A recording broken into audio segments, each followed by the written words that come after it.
On passe maintenant à un théorème d'une grande importance parce que on va voir après qu'il va nous servir à déterminer le PGCD de deux entiers relatifs, surtout dans ce qu'on va appeler le lemme d'Euclide ou bien l'algorithme d'Euclide. Théorème, soit A, B et Q, trois entiers relatifs, on a l'ensemble des diviseurs communs de A et B est égal à l'ensemble des diviseurs communs de B et A moins BQ. Remarquez ici qu'on a pris trois entiers relatifs quelconques, A, B, Q. Donc pour montrer cette égalité ensembliste, on va montrer, comme on l'a mentionné dans la remarque précédente, la double inclusion des deux ensembles. Donc pour la première inclusion, DAB incluant D, BAB, A moins BQ, on va prendre un élément C quelconque du premier ensemble, de l'ensemble des diviseurs communs de A et B. On va montrer que notre C appartient à cet ensemble-là. Donc il existe deux entiers relatifs K et K', tels que A est égal à KC et B est égal à K'C. On a A moins BQ est égal à KC moins QK'C. En factorisant par C, on va trouver cette expression-là. K moins K'Q est un élément de Z, donc cela signifie que C divise A moins BQ. Donc C appartient à l'ensemble des diviseurs communs de B et de A moins BQ, car on sait d'après l'hypothèse que C divise B. Donc il va diviser B, divise A moins BQ, donc il appartient à l'ensemble des diviseurs communs de B et de A moins BQ. Par conséquent, l'ensemble des diviseurs communs de A et B est inclus dans l'ensemble des diviseurs communs de B et de A moins BQ. Pour la deuxième inclusion, on va prendre maintenant un élément C appartenant à l'ensemble des diviseurs communs de B et de A moins BQ et montrons qu'il appartient à l'ensemble des diviseurs communs de A et B. Donc, puisque C appartient à l'ensemble des diviseurs communs de B et A moins BQ, il existe deux entiers relatifs K et K', tels que B s'écrit sous la forme KC et A moins BQ est égal à K'C. On a A s'écrit A moins BQ plus BQ. On a ajouté BQ, retranché BQ, donc on n'a rien fait, donc A est égal à A. A moins BQ, on sait qu'elle est égale à K'C, et BQ, c'est KC fois Q. Donc ceci en factorisant par C est égal à K' plus KQ fois C. K' plus KQ est un élément de Z, cela signifie que C divise A. Donc C divise déjà B et C divise A, donc C appartient à l'ensemble des diviseurs communs de A et B. Par conséquent, l'ensemble des diviseurs communs de B et de A moins BQ est inclus dans l'ensemble des diviseurs communs de A et B. Donc, on a ici montré les deux inclusions, la première et la deuxième. Donc, cela signifie que les deux ensembles sont égaux. Donc, c'est un théorème important à retenir.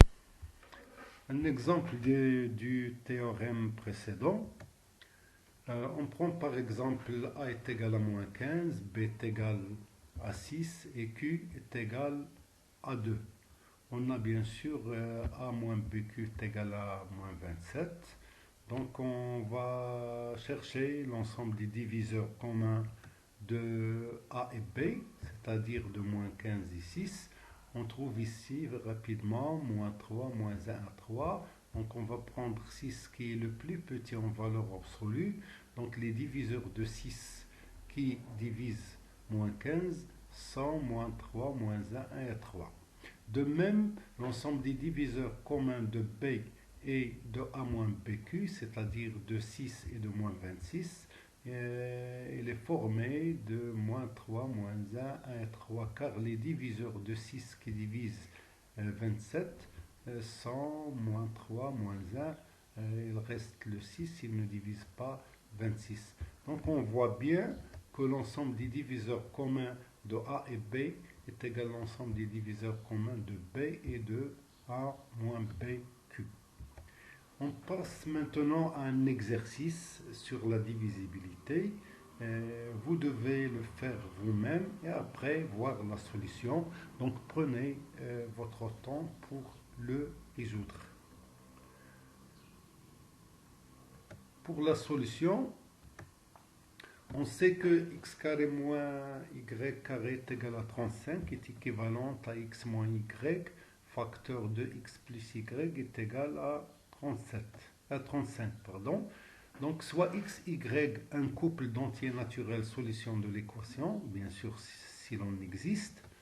D'après l'équivalence ci-dessus, on a x moins y et x plus y sont des diviseurs conjugués de 35, donc x moins y, le conjugué de x plus y étant positif parce qu'on est dans l'ensemble n, donc x moins y est inférieur ou égal à x plus y. De plus, x plus y est positif, somme de deux entiers naturels, donc x plus y fois x moins y a le signe de x moins y. Or, ce produit est positif, donc x moins y sera aussi positif. Donc x moins y positif implique que y est inférieur à x. D'autre part, l'ensemble des diviseurs naturels de 35 sont 1, 5, 7 et 37. Pour la suite de l'exercice, de la solution de l'exercice, on sait que le x peut s'écrire aussi sous la forme de la moitié de la somme de x plus y et x moins y, où y s'écrit aussi la moitié de la différence de x plus y et x moins y. Donc, vous voyez ça. Et d'après ce qu'on a vu précédemment, l'ensemble des diviseurs de 35 est formé de 1, 5, 7 et 37. On a vu aussi que x moins y est inférieur à x plus y et qui sont des diviseurs de 35. Donc si x moins y est 1, x plus y est égal à 35, 1 fois 35 est égal à 35. Donc les valeurs possibles que peuvent prendre x moins y et x plus y sont les valeurs qui sont dans ce tableau. Si x moins y est égal à 1, x plus y 35. Si x moins y est égal à 5, x plus y est égal à 7. Et rappelez que x moins y est inférieur à x plus y. Donc voilà. En utilisant ces égalités, pour x, on en déduit x est égal à 18, y est égal à 17. Puis pour ces valeurs-là, on dit que x est égal à 6 et y est égal à 1. Et donc pour la réciproque, ou bien la vérification de l'équation, si on reporte ici, on va trouver toujours x carré moins y carré est égal à 35. Voilà pour l'exercice. Donc l'ensemble des solutions est formé des couples 6A et 18-17. Je propose ici un exercice que vous devez faire seul. Il fait partie d'une série d'exercices qui seront proposés dans la suite des cours. Donc faites-le. La solution sera donnée à la fin de ce cours d'arithmétique. Donc pour cet exercice, il porte sur l'ensemble des diviseurs, la divisibilité, etc. Donc il y a trois questions. La première, combien y a-t-il de multiples de 11 compris entre moins 1000 et 1000? La deuxième question, déterminer l'ensemble des diviseurs de 60. La troisième question, déterminer les entiers n et p tels que n carré, les entiers naturels bien sûr, tels que n carré moins p carré est égal 28. On passe maintenant à une partie du cours concernant le PPCM et le PGCD que vous avez déjà vu dès le tronc commun. Nous allons approfondir nos connaissances sur ces deux concepts. Premièrement, on va traiter le PPCM de deux entiers relatifs. Donc, soit A et B, deux entiers relatifs non nuls, et à l'ensemble des entiers naturels non nuls appartenant à l'ensemble AZ, c'est-à-dire l'ensemble des multiples de A, inter l'ensemble des BZ. On a donc A est égal à AZ inter BZ inter N étoiles. A est une partie non vide de N car il contient au moins la valeur absolue de AB qui est un multiple commun de A et B. Donc A admet un plus petit élément. Rappelez la propriété intéressante de N que toute partie non vide admet un plus petit élément. Définition. Donc on est sûr que cet ensemble A est non vide et admet un plus petit élément. Donc pour la définition du PPCM, soit A et B deux entiers relatifs non nuls, le plus petit commun multiple de A et B, donc on est sûr d'après cette introduction qu'il existe, puisqu'il y a un plus petit élément ici. Donc le plus petit commun multiple de A est noté PPCM AB et le plus petit élément strictement positif de AZ inter BZ. Notez aussi que lorsqu'on a défini l'ensemble des multiples d'un entier relatif, on a donné une remarque sur l'écriture. On a dit qu'on va adopter généralement l'écriture avec A et B sont des entiers naturels. Donc le PPCM, c'est de A et B et le plus petit élément strictement positif de cette intersection. On donne ici un exemple. Sur le calcul du PPCM. On a l'ensemble des multiples de 12, il est devant nous, c'est 0, 12, 24, etc. Puis le nombre négatif, les opposés. C'est Z de même.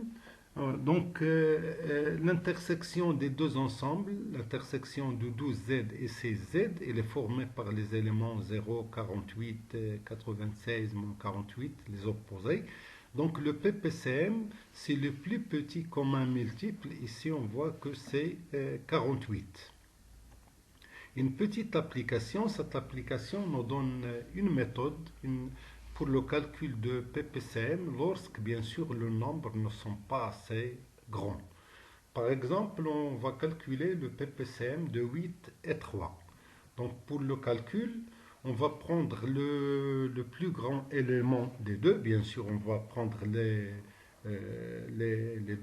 valeurs absolues si on a donné deux entiers naturels, donc c'est facile. Donc on va prendre le plus grand en valeur absolue, ici c'est le 8. Donc on calcule les quelques multiples de 8, qui sont 8, 16, 24, etc. Donc on va chercher le premier nombre parmi les multiples de 8 qui est multiple de 3, ça donne le PPCM. Ici le premier multiple c'est 24, c'est le premier multiple de 3, c'est le PPCM. On passe à quelques remarques importantes à retenir. Pour tout entier relatif non nul A et B, on a le PPCM de AB est égal au PPCM de la valeur absolue de A et la valeur absolue de B. Ça découle rapidement de la définition puisque le PPCM, c'est le plus petit multiple commun strictement positif des deux nombres. Donc on va nous intéresser seulement au nombre aux valeurs absolues, c'est-à-dire au nombre positif. Dans une recherche donc de PPCM, on peut toujours se ramener à la recherche du PPCM de deux entiers naturels non nuls. Donc retenez ça. Pour tout entier naturel non nul A et B, on a toujours le PPCM de A et B. Il est supérieur ou égal à max de A et B, c'est-à-dire il est supérieur ou égal au plus grand des deux nombres. Il est inférieur ou égal au produit. Donc la plus grande valeur que peut prendre le PPCM de deux entiers naturels, c'est le produit, c'est leur produit. Et la plus petite valeur, c'est l'une des deux valeurs de A ou bien de B. La troisième remarque, pour tout entier naturel non nul A et B, on a le PPCM de AB est égal à A, cela équivaut à dire que A est un multiple de B. Donc CA est un multiple de B, donc la plus petite ou bien le plus petit commun multiple des deux sera bien sûr A.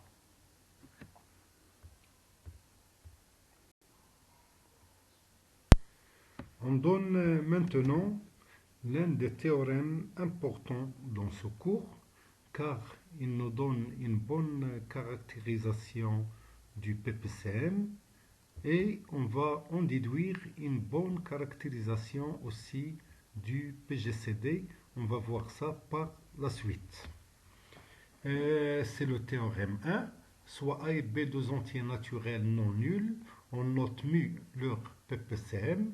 On a l'ensemble des multiples communs à A et B, c'est-à-dire l'intersection des multiples de A avec les multiples de B, est égal à l'ensemble des multiples du PPCM. Pour la démonstration, on va la faire bien sûr en double inclusion puisqu'on est devant une égalité ensembliste. Donc on va montrer premièrement que l'ensemble des multiples de mu est inclus dans l'ensemble des multiples communs de A et B. Donc on va prendre un élément K de mu Z. Donc puisqu'il appartient à mu Z, il est multiple de mu. Et mu multiple de A et B puisqu'il est PPCM de A et B. Donc par transitivité, on aura K multiple de A et B. Donc tout multiple de mu est multiple de A et B et par suite l'ensemble des multiples de Z est inclus dans l'ensemble des multiples communs à A et B qui est l'intersection bien sûr des multiples de A avec l'ensemble des multiples de B. Pour l'autre inclusion, on va prendre un élément de l'ensemble des multiples communs à A et B. On va montrer que cet élément appartient à l'ensemble des multiples de mu. Donc pour cela, on va faire une division euclidienne de K par mu, ce qui est faisable puisque mu est différent de 0.